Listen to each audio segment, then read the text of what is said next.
All right, let's bring her home. This is part 5, the final part of the Beautiful Budget Workbook, Getting Started mini-series. And just as you probably expected, this is how do we close a budget? How do we use the worksheets at the end of each month to kind of tell us where our money went? I mentioned before that this monthly summary is going to be built for you automatically if you've been using the Money Mantra budget template for Google Sheets. So I'm actually going to show you both the Google Sheet and the Beautiful Budget Workbook in this final video so that you can truly see the power of having these calculations kind of running in the background and building this summary for you. And then there's just a couple of areas on the worksheet itself where I ask you to kind of self-reflect, really make sure that you're doing something with these numbers. This is the prime time to course correct. All right, so back in video number 3, I introduced you to the Money Mantra. I showed you these budget worksheet pages, and I worked to flesh out an example budget for an individual who's paid every other Friday. So bi-weekly paychecks, and the budget I initially built was February 11th through February 24th. And so kind of built that out. And then in the last video, you saw me start to track expenses for a few different things corresponding to this budget here.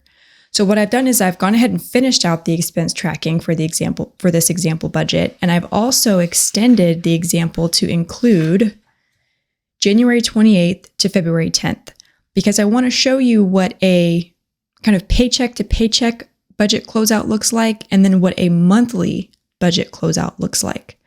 Because at the end of each month using the workbook, you're going to find that there's a summary worksheet, and I want you to capture a month in this summary. Now, those who are paid bi-weekly, your month isn't perfect. It's not going to be January 1st to January 31st, February 1st to February 28th. It's going to be, it may even span 2 different months, such as the case here. We're going to go from January 28th all the way to February 24th. And that's going to be the month for this person that is following these budgets here. Okay, so basically 2 full budgets written in, all expenses have been tracked.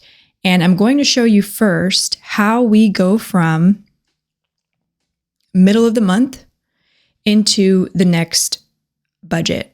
Okay, so not necessarily the monthly closeout, but we're just going to go from one paycheck to the next. So I mentioned how I've got this all filled in, and I also want to just kind of as a recap, in the last video, I explained how probably the best way to use this box over here is actually to track your projected totals by category. So listing out all of the categories that are applicable to your budget, and then going through the projected column to add up your totals by category. The reason is this is going to come in handy when we do our summary. Having these numbers already calculated, ready to go, will be very helpful when it comes time to do our summary page. But for now, we're not going to approach a summary page. We're just trying to get from one budget to the next. So all expenses have been tracked. You know, she dines out, she invests, she pays some bills. Now let's give this budgeter a name. Let's say her name is Jane, the young lady who's following this budget. She reaches the evening of February 9th. And remember, this budget ends on February 10th. So February 10th is the last full day on this budget. She reaches the evening of the 9th though, and she has $154.44 left in her account. She's been doing her daily tracking. She compares this to her checking account. Everything is reconciled. She's completely current. And she says, okay, well, now I'm going to go into the last day of the budget. And she knows she doesn't have any bills coming out on the 10th. Let's say she already has a plan for meals that day and she knows she's not going to dine out or do any other extra spending. So on the 10th, the evening of the 10th, the last day of this budget, she decides I'm going to invest part of that, $54.44 to be exact. And then this 100, I'm going to roll it over into the next budget. So sometimes we reach a point where we have some money left over at the end of a budget and we don't necessarily want to dedicate to something right away. Maybe we're more comfortable rolling it over. And I can say when I first started budgeting, this was more comfortable for me initially. I was okay with parting with some of it, but I needed to kind of get into a flow. And so let's say she just decided to roll this over. That's perfectly fine. And what that means is when we go to fill in the actual columns across this budget, and remember, we've been doing that all along throughout the budget, but now she can go in and she can start to total everything in these sections. And what we expect is to see 100 down here. And that's exactly what happens. The math checks out to say, okay, well then you got $100 left. Down here at the bottom, I've got my categories listed. What I'm going to do is I am going to highlight my transactions based on their category. So here's dining out. I'm going to go ahead and highlight it here. And then I'll go ahead and highlight the transactions that were dining out transactions. Okay, so we had a handful of dining out transactions. Let's look at utilities. So I'm highlighting, and what you can do between each color is you can go ahead and total if you'd like, right? So I finished highlighting my dining out ones. What I'm looking to do here in this little cell right here is I'm going to record the total of dining out. These are actual totals. What was actually spent for this category? So I'm going to add together 13, 712, 18, 482, and 1912. I get 6206. That is the amount we're going to put down here to say 6206 was actually spent during this budget period for the dining out category. Utilities, looks like I had a couple. 117 plus 60, so 177 for utilities. So I'm just going to kind of continue this process for all of my categories. I'll have my totals here at the bottom. And the main thing when it comes to kind of a paycheck to paycheck closeout is making sure that every dollar as you close out your budget kind of has a job. Now, another thing too here is perhaps she didn't want to have her account go down to $0, and I completely understand that. So having this 100 here kind of serves as a buffer as she prepares to go into a new payday. As you start to get more comfortable with budgeting, what you can go ahead and do, let's say she wanted to save that 100, maybe she wanted to put it towards her camper, go ahead and write it in here, but don't actually transfer it until you receive your next paycheck. That's kind of more budgeting 2.0, because what you're doing then is you're saying, okay, I have a purpose for this money. I know exactly what I'm going to do with it. I'm just not going to have that transaction process right now because I don't want my account to reach zero. Again, perfectly fine for her to roll over $100, but we don't want to get in the habit of doing that all the time if we don't have to. If she doesn't need this $100 in her next budget, which you'll find when we get there that she does not really need it to cover all of her needs, we want to get in the habit of making sure whatever money is left over, let's be really, really specific about it. Let's invest. Let's save. Let's continue to build our emergency fund. Let's make an extra debt payment. Okay, let's make sure that just like we did when we were building the budget, we gave every dollar a job. Same thing, when we're closing the budget, let's give every dollar a job. The reason that this is so simple of a closeout is because Jane did her homework, if you will. Every day she went in here and she tracked her daily expenses so that she never missed a beat. By the end, everything reconciled. Her budget expense tracker matched her checking account. And that's what gave her the comfort level of kind of doing this whole closeout. Now, if we're going to wait until the end of the pay period to do our credit card payments, which you can, remember I mentioned you always want to make sure that at a minimum, you're making a credit card payment before the due date so that you don't accrue interest. Go ahead and pay it in full. The other times would be when you're closing out your budgets. So here she is at budget closeout. She's going to just double check kind of as part of her closeout checklist. I don't have any more credit card payments to make, right? She confirms that she doesn't have any credit card transactions that she needs to pay off. Okay, so that's kind of the checklist there is make sure you don't have credit card transactions that you still have to pay off. Make sure that you're fully aware that you've paid the bills that are applicable to this budget.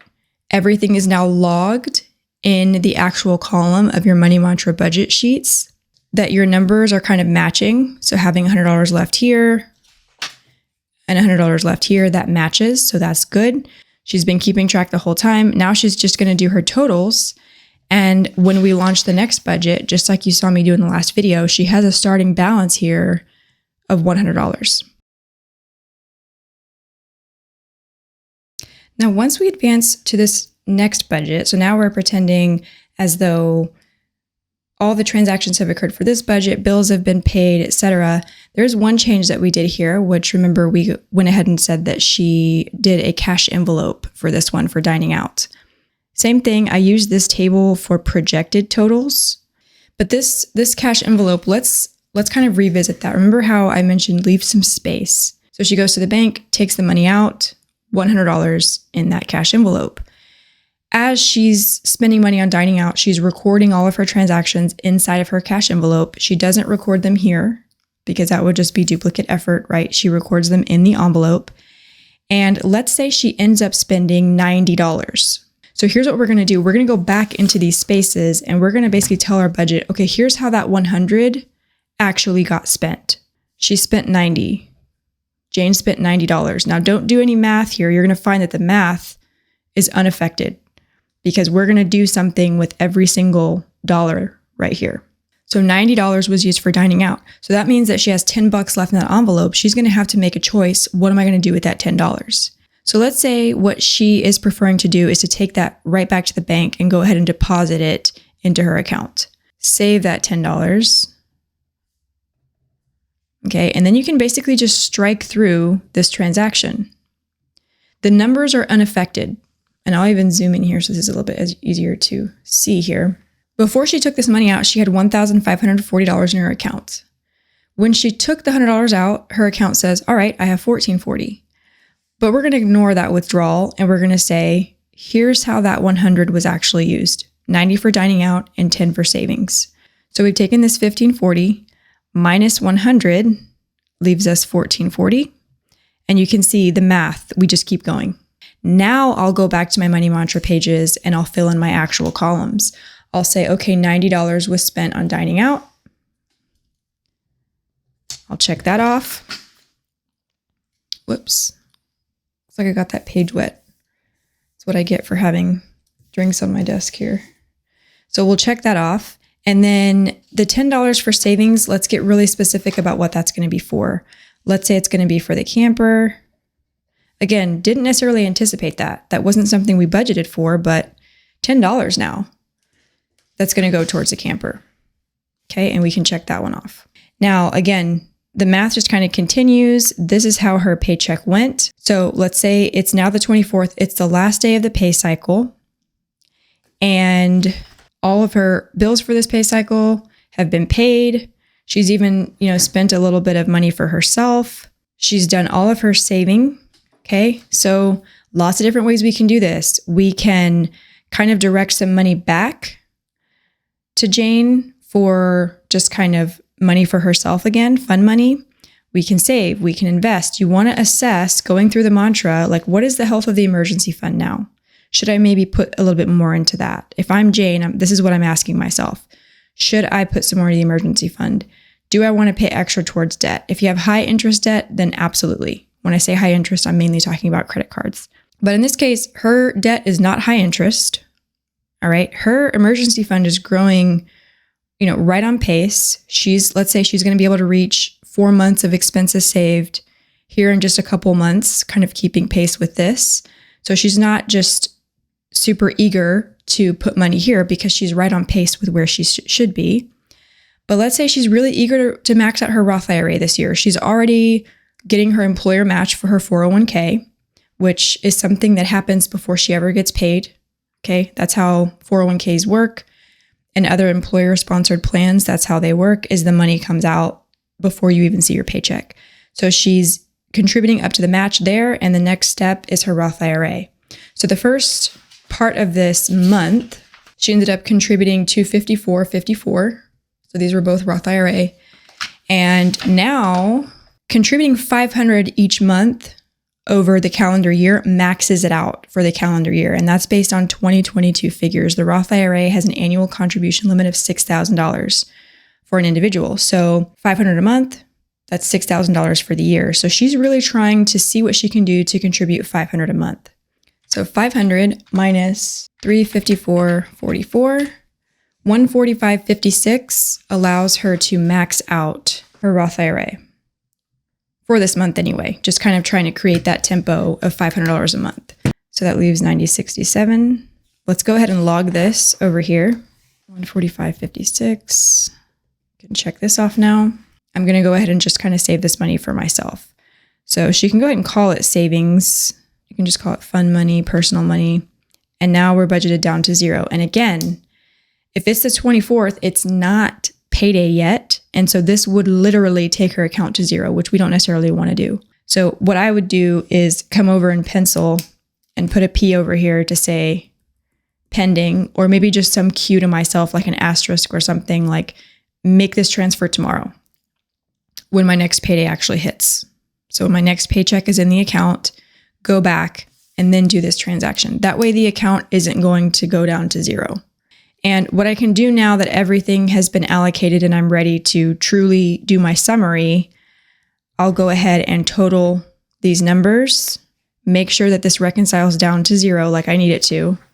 I'll fill in my totals down here, and then you'll see how I use all of these figures I've been tracking to fill in the summary page. All right, so the good news is I was able to clean some of this up with some whiteout. I can't tell you how much I use this stuff when I'm budgeting in my workbook.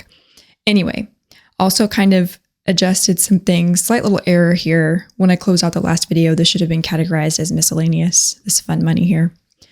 But what I've done is I've gone ahead and just like before, I've totaled by category down here at the bottom.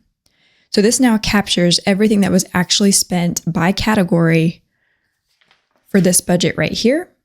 The same is true for all actual spending captured here for this budget. So now we have 2 bi-weekly budgets that we need to summarize towards the end of this month's tab. And that is this page here on the left, budget summary. So we've got our dates here now. And at the very top, the first thing here is total income. And this is the total actual income. What did you actually bring in for this time frame? So we go back to our budgets. So here's the second one. This 2635.50, this was another error from earlier in the video. I neglected to add in that $100 starting balance. So this 2635.50 was the actual income for this time frame. And then we have 2560 for this time frame. Now, here is something to keep in mind. This is such an easy thing to kind of hiccup with. This starting balance here, this 100, is not new money. In fact, it's money from the first biweekly budget. And all we did was kind of pull it in to this budget. It's kind of the reason I wanted to illustrate that here is because when you add both of those incomes together, you're going to get $5,195.50. Really, the income that was brought in is that number minus 100, because this 100 is almost counted twice. Okay, here is how you avoid making that error. You use the Google Sheet. You use the Google Sheet, and when I give you an overhead of that, you're going to be able to see that the Google Sheet knows about this $100 when you're putting together your monthly budget and everything is all in one place. It sees this money all together and it knows about this $100. It knows that it came from this budget. You don't have to explicitly list it in the income section. However, on paper here, this budget would not know about this $100 because it's not taking into account anything from over here.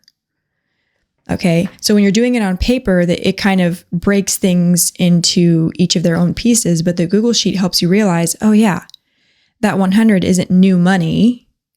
It is just rolled over from paycheck to paycheck. Now, not to worry, if you do make that mistake, one thing that I think is really good, again, I tell you, I really emphasize you can't be too detailed when it comes to this stuff. One thing that is really helpful here, when we look at this total income, so I'm going to go ahead and write what I would have added together with my paper. Okay, just adding these two figures together from my workbook, I would write here that $5,195.50. But I like to come into the margin and I like to go ahead and explicitly write out, okay, well, what of that was earned income? And I'm going to put a dollar figure there, meaning what did I receive from a paycheck or a side hustle? What was Savings transfers, also not new money, right? What was, you can call it a rollover, okay, however you'd like to do that. But the rollover between the two paychecks was $100. So by kind of adding this detail in the margin, you're saying to yourself, oh, I didn't actually make $5195.50. The earned piece of this is $5,195.50. We're going to subtract the rollover. We're going to subtract the savings transfer. And that is $5,060. And this would be the figure to, maybe highlight in green or, draw a bubble around something, whatever you'd like to really show, hey, this is the earned amount here. So when you come back to previous budgets and you're kind of reviewing your summaries for the physical workbook, you want to make sure that this is captured kind of in the margin or somewhere. Now, this table here in the center is capturing everything that you've already kind of been doing in the workbook, but here we're just going to capture it all in one place. So we're going to list any categories that were applicable to this budget. So now my categories are listed. I did have to double up on one line because I didn't have quite enough space. But these are my categories that were applicable to this time frame. Okay, January 28th, February 24th. This first column is, okay, by category, what did you project to spend? This is where we're going to go back to those tables. Here, it says category legend, but the way that I use this, and because it's already a nice table here that projected amounts by category. Now, on that summary page, we're going to do a full month's worth of projected values. So we need to add together by category this amount, these amounts here, plus these amounts here. But here first I have investing. So what I am needing to do then is go to my first budget and say, well, I projected 200 plus 100. So I projected 300 for investing. We'll do the same for saving. 1160 plus 300. So I'm showing 1460. So I'm just going to continue this for all of my categories, adding the values from both of my budgets until I'm all the way done, and then I'll go ahead and total it down here. Okay, and there we have it. There are our projected totals by category. So you see now why it came in handy to go ahead and fill in the category legend with projected totals for each budget. Made it quicker. We did project cushions, which you don't see here. That's okay. All right, I didn't go and add those back in or anything like that. We're going to proceed with this dollar figure, which is the sum of all of these. Now we need to go in and by category, look at what we actually spent. And this is where those category totals, there at the bottom and there at the bottom, are going to come in handy.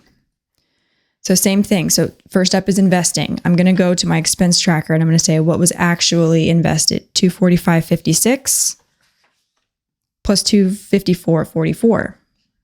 And that's actually a clean 500. So what the amount that was actually invested was 500. Saving. 1170 actually saved in the second budget, and then 300 actually saved in the first one. So that's 1470, and we'll continue all the way down and add up our total. All right. So recorded all of my figures here, adding up from the two budgets, just like I did for the projected column, and getting a total here of $5,095.50. You want to kind of stop when you're doing this, especially when you're doing this by hand, you want to kind of stop as you get to these totals and see if things make sense.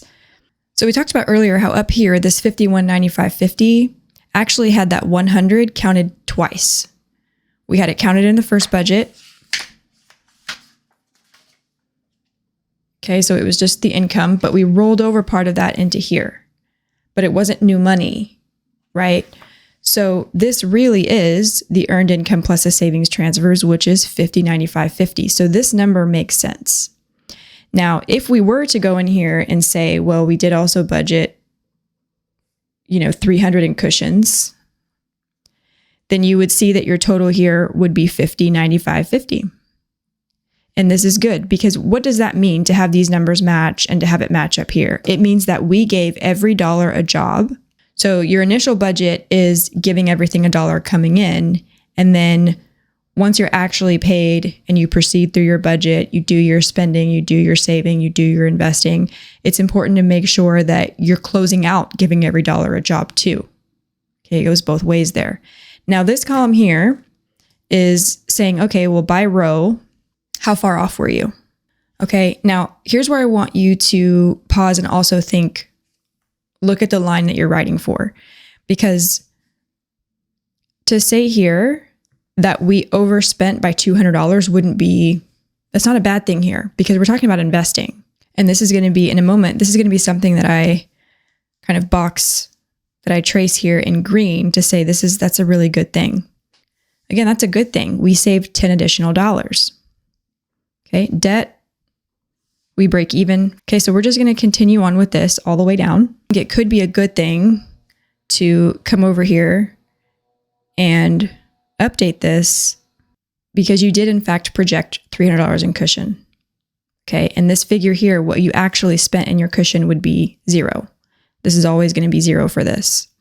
Okay, so now we should see a net 0. And when you add these together, actually using positive and negative, you'll see that this comes to 0. And for the sake of completeness, I will do kind of as I described, where I'll go in and put the symbol. Okay, I think that just kind of helps us see what we're really looking at here. But going through and putting that green kind of outline here is telling us, hey, that's a good thing. Now, to kind of capture areas of concern, and maybe that concern is slight. I mean, when I look at groceries going over by $18, I'm not overly concerned about that, but I do still think it's something to make note of. And then another good thing here being $47.94 under in dining out. That's something to be really proud of. That tends to be a problem area for a lot of people, a lot of families. Okay, but being under on transportation, being under on pets and subscriptions, being under on utilities, this is good. This is saying that all of these positive figures means you were under budget. And then a hyphen is where I said you broke even. What you projected is what was actually spent. And that's a good thing too. This last column, percent of budget, and I've even kind of got the formula here. You're going to take the actual amount. And again, we're just going to go row at a time. So just look at this row at a time. Actual amount, 500, divided by total actual, 50.95.50, times 100. 500 divided by 50.95.50 times 100. And this is going to give us a percentage. We are looking for, of the amount that went out, what percent do each of these make up? And so this is the formula you're going to use. So I'm getting 9.8% for investing. All right, so I have just continued that process all the way down. All right, and in the Google Sheet, a nice pie chart is presented to you, which is much easier to read. But the important thing here is don't fill this out and then just stop, or like advance to the bottom of the worksheet and not do something with these numbers. This is the time to pause and kind of analyze, what am I looking at? What does this mean? It's great to fill in a table and write some percentages and feel really good about ourselves, but nothing is really going to happen or improve if we don't reflect.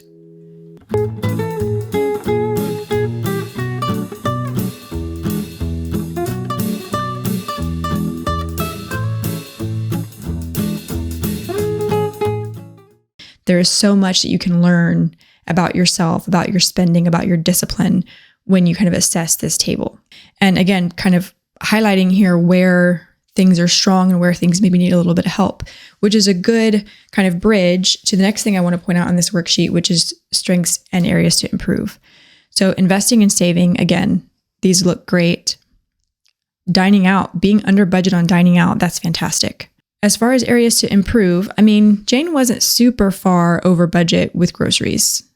So I'm not going to like all caps it and, go and drown myself in recipes and try to meal plan super aggressively or shelf cook. I'm not that concerned yet. This is your time to reflect. the last bit of reflection I want you to do is fill in this new this month table. And what this is again, we're thinking about future you. We're thinking about you in September. So let's say it's September and Jane comes back. She's flipping through her old budgets. She comes back here and she sees $246.34 to miscellaneous. What? This table can calm her a little bit because she can realize, hey, let me give myself grace. 40 of that was a gift for a coworker. All right. And that's not normal. She had that oil change. That's not something that happens every month, right? That prompted a savings transfer, and then she paid for her oil change. So that would be something to list. If there was a special event, a birthday, an anniversary, something that was just out of the ordinary, you want to list that here, because especially if it's impacting your finances in ways that normally don't happen, you want to capture it here. It's that quick glance. It gives you that quick reference to say, yeah, here's why your numbers up here look like this month. So that is the summary page. And that is really what kind of wraps up your month and should influence how you approach your next budget. But you saw here how to do all of this fully by hand.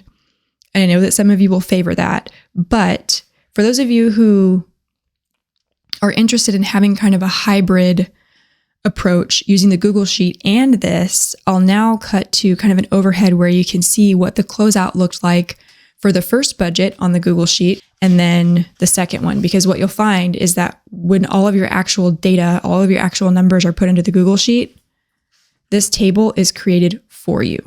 So here's what things would look like closing out that initial budget in the Google Sheet instead of in the physical workbook. So this would be for the pay cycle January 28th through February 10th. And this is set up just like the workbook. Of course, it's going to look a little bit different digitally, but all of your same sections, expenses, emergency fund, everything is here. You're just entering it into spreadsheet cells as opposed to writing it in your workbook. When you purchase the Google Sheet, there's a full tutorial that comes with it. There's also a troubleshooting video that walks through how you can kind of customize, add rows where you need to, rename things. I walk through all of that. And that way you can have a full, comprehensive tutorial on how this works. But this has tabs. The Google Sheet has tabs January to December. So she came in and she listed her actual income. And she could do this at the very end of the pay cycle after she's already done the workbook side of things, the physical workbook side of things, or maybe she does it along the way. As she's tracking expenses, she also comes in here and puts that transaction in the actual column of her budget. That would be a very thorough way to approach kind of this hybrid take on the budget. But in any case, we're filling in those actual values. And these totals, they're done for you. Okay, so maybe she could just copy those over back to her workbook. And like I said, sections are all the same. We get down here, and just as we expect, that $100 that she wanted to roll over is listed right there. So now what she has, and this is very important, so stick with me here. She has everything kind of closed out for her first pay cycle of the two. Okay, so she zeroed out her budget when she first built it, and this is her saying that she's going to roll over $100 into the next budget.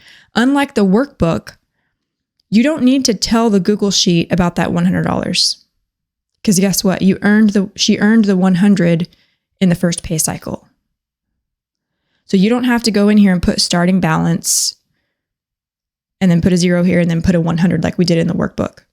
Okay, the workbook, think of it like this. The workbook isn't smart. It doesn't know about the previous worksheets. So you're doing things just one budget at a time. But here in the Google Sheet, what we can do is take this right here, fill in the information for her second paycheck, build out that budget, okay, reach 0 yet again.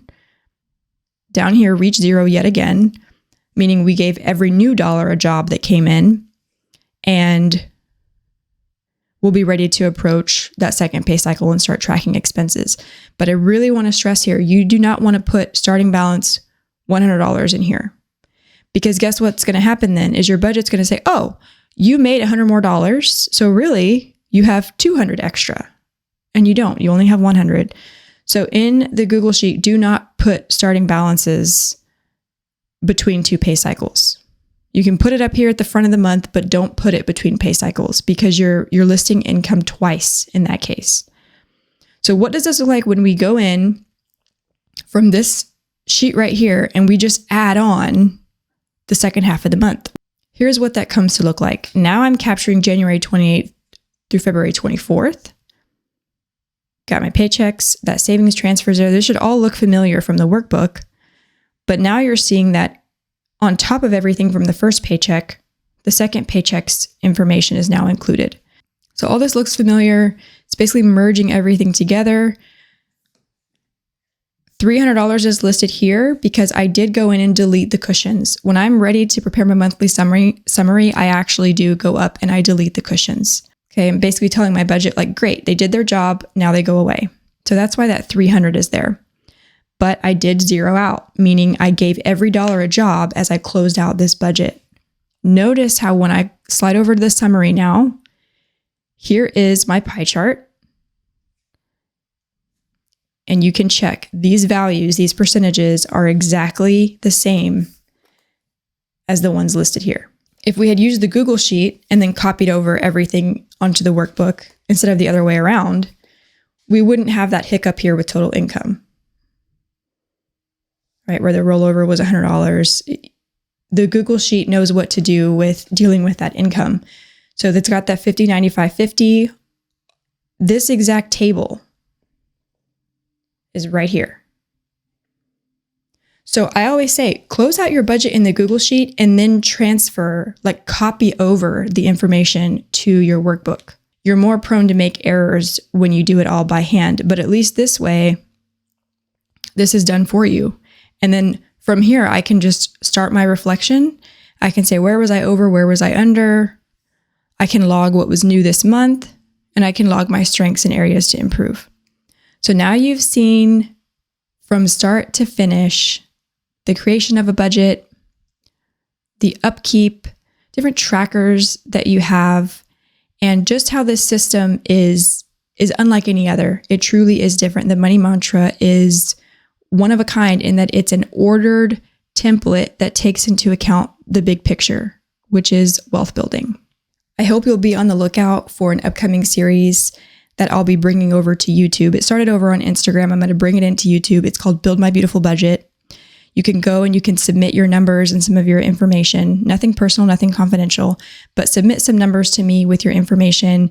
And I'm able to build, 1 to 3 budgets a month, showing you the short version on Instagram Reels and the extended version here on YouTube. But that Build My Beautiful Budget series is excellent to see real life examples of putting the mantra to work and how it can be a way to really transform your finances. And as we kind of wrap up the mini series here, please know if you have any questions at all on the workbook, the Google Sheet, the Launchpad to Wealth e-course, VIP days as a coaching program, please feel free to drop a note in the comments, DM me on Instagram, shoot me an email, let me know your thoughts, let me know your feedback.